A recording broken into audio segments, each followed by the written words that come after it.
నమస్తే. జూన్ 2 దశాబ్ది ఉత్సవాలకు కాంగ్రెస్ పార్టీ పెద్ద ఎత్తున ఏర్పాట్లు చేస్తుంది. దీన్ని కొంతమంది ఉద్యమకారులు వ్యతిరేకిస్తున్నారు. అసలు ఏంటి ఒకసారి మాట్లాడదాం. ఎమ్మెల్సీ మహేష్ కుమార్ గౌడ్ ఉన్నారు నాతో పాటు.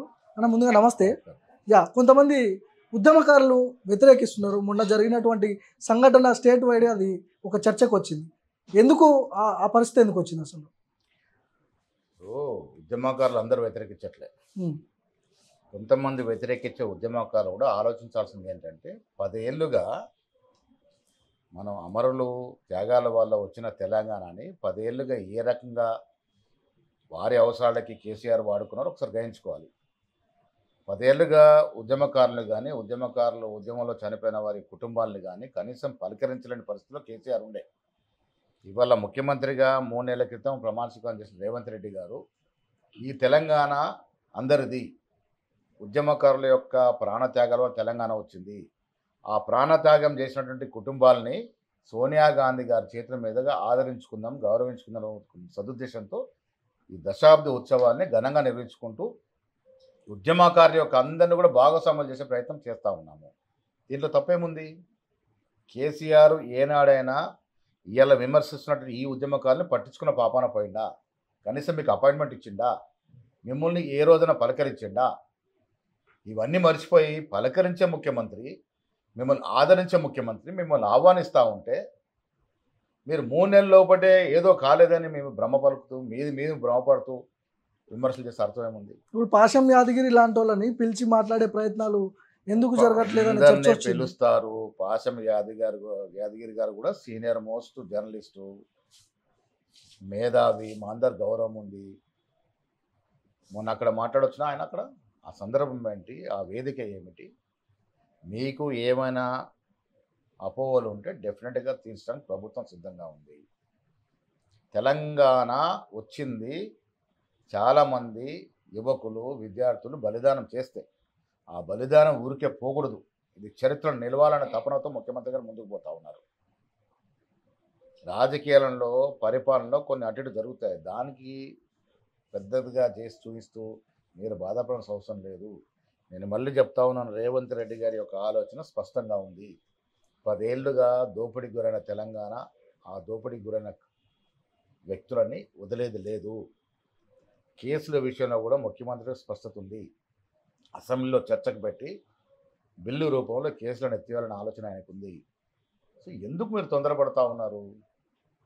దశాబ్ది ఉత్సవాల్ని ఘనంగా జరుపుకోవాలి. సోనియా గాంధీ గారి చేతుల మీద వీళ్ళందరికీ కూడా గౌరవం ఇవ్వాలి. సోనియా గాంధీ గారు తెలంగాణ ఇచ్చింది, మరి ఇచ్చిన సోనియా గాంధీ గారిని గౌరవిస్తూనే వారి చేతుల మీదుగా ప్రాణాలు అర్పించినటువంటి ప్రాణత్యాగ ధనుడి యొక్క కుటుంబాలను ఆదరించుకోవాలని మా తపన. ఇంకేమైనా లోటుపాటు ఉంటే కూడా మీరు సవరణ చేయండి, మీ సలహాలు ఇవ్వండి, స్వీకరించడానికి ముఖ్యమంత్రి గారు ప్రభుత్వం సిద్ధంగా ఉంది. ఇప్పుడు ఉద్యమ ద్రోహులు అని చెప్తున్నారు కొంతమంది, అంటున్నారు దానం నాగేందర్, రంజిత్ రెడ్డి లాంటి వాళ్ళని రేవంత్ రెడ్డి పక్కన పెట్టుకున్నాడు. వాళ్ళు ఉద్యమాలు చేసిన వాళ్ళ, అట్లాంటి వాళ్ళని ఎట్లా పెట్టుకుంటారు?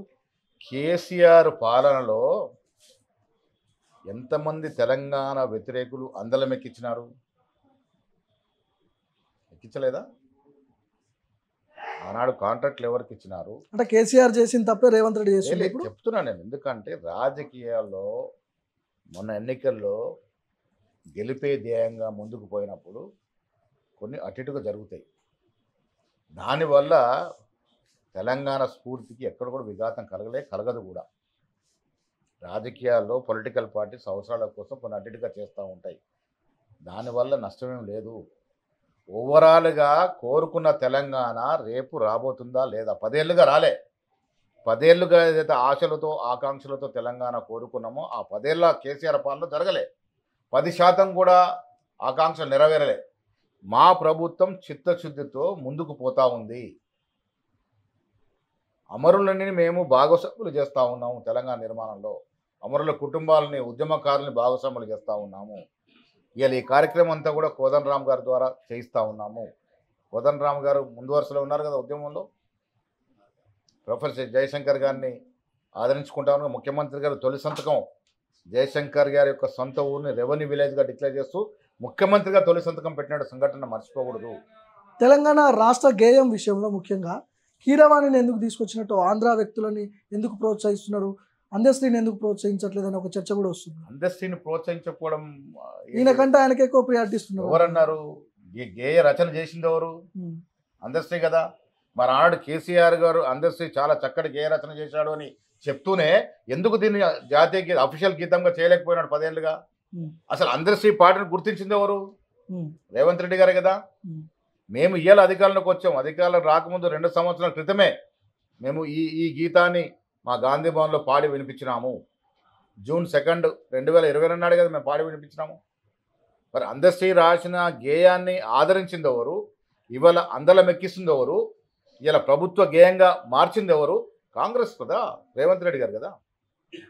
అదే అందశ్రీ గారే కదా కీరవాణి సంగీతం సమకూర్చి దీన్ని బాగుంటుందని ఆయన నిర్ణయించుకున్నాడు. ఇది ముఖ్యమంత్రి గారి నిర్ణయం కాదు.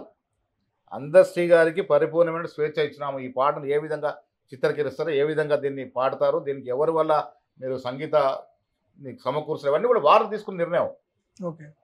సో గతంలో కేసీఆర్ ముఖ్యమంత్రి ఉన్నప్పుడు ఉద్యమకారులను ఎవరిని పట్టించుకోలేదు అనే ఒక చర్చ జరిగింది. ఇప్పుడు జూన్ 2న ఉద్యమకారులకు ఎలాంటి ఉంటాయి కాంగ్రెస్ పార్టీ ఆధ్వర్యంలో? తెలంగాణ కావాలని కోరుకుని ప్రాణాలు అర్పించిన ప్రతి కుటుంబ సభ్యులు మేము ఆదరిస్తూ ఉన్నాము.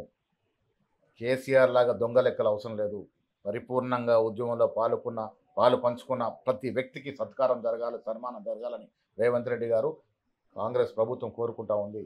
అందుకే రేపు జూన్ 2న జరగబోయే కార్యక్రమంలో వీళ్ళందరూ కూడా భాగస్వామ్యం చేస్తా ఉన్నారు. సోనియా గాంధీ రాబోతున్నారా జూన్ 2న? సోనియా గాంధీ గారు వచ్చే అవకాశాలు ఉన్నాయి. ఓకే. తెలంగాణ తల్లి విగ్రహంలో ఏమైనా మార్పులు వచ్చే అవకాశం ఉందా? అన్నీ కూడా ఇవాళ సాయంత్రం జరిగే సమావేశంలో పెద్దలందరితో ఇలా మిత్రపక్షాలను పిలిచాం. తెలంగాణ కోసం పాటుపడ్డ సీనియర్ కాంగ్రెస్ నాయకులందరినీ పిలిచినాము. ముఖ్యమంత్రి గారి అధ్యక్షతన జరిగే సమావేశంలో వీళ్ళన్నీ కూడా చర్చకు వస్తాయి. తుది నిర్ణయం ఆ మీటింగ్లో తీసుకుంటాం. మాజీ ముఖ్యమంత్రి కేసీఆర్ని ఏమన్నా ఇన్వైట్ చేసే అవకాశాలు ఉన్నాయా? ముఖ్యమంత్రి గారు ఉద్యమ నాయకుడిగా మేము ఆదరించినాము. కానీ 10 ఏళ్ళుగా ఆయన చేసినటువంటి పరిపాలన ఇలా ప్రజలే క్షమించలేని పరిస్థితిలో ఉన్నారు. ఓకే, చూద్దాం. రైట్, థ్యాంక్ యూ అన్న. సో ఇది మొత్తానికి జూన్ 2న దశాబ్ది ఉత్సవాలు కాంగ్రెస్ పార్టీ పెద్ద ఎత్తున ఏర్పాట్లు చేస్తున్నది. ఉద్యమకారులకు అసలైన న్యాయం చేస్తామంటున్నారు. చూద్దాం ఏం చేయబోతుందో.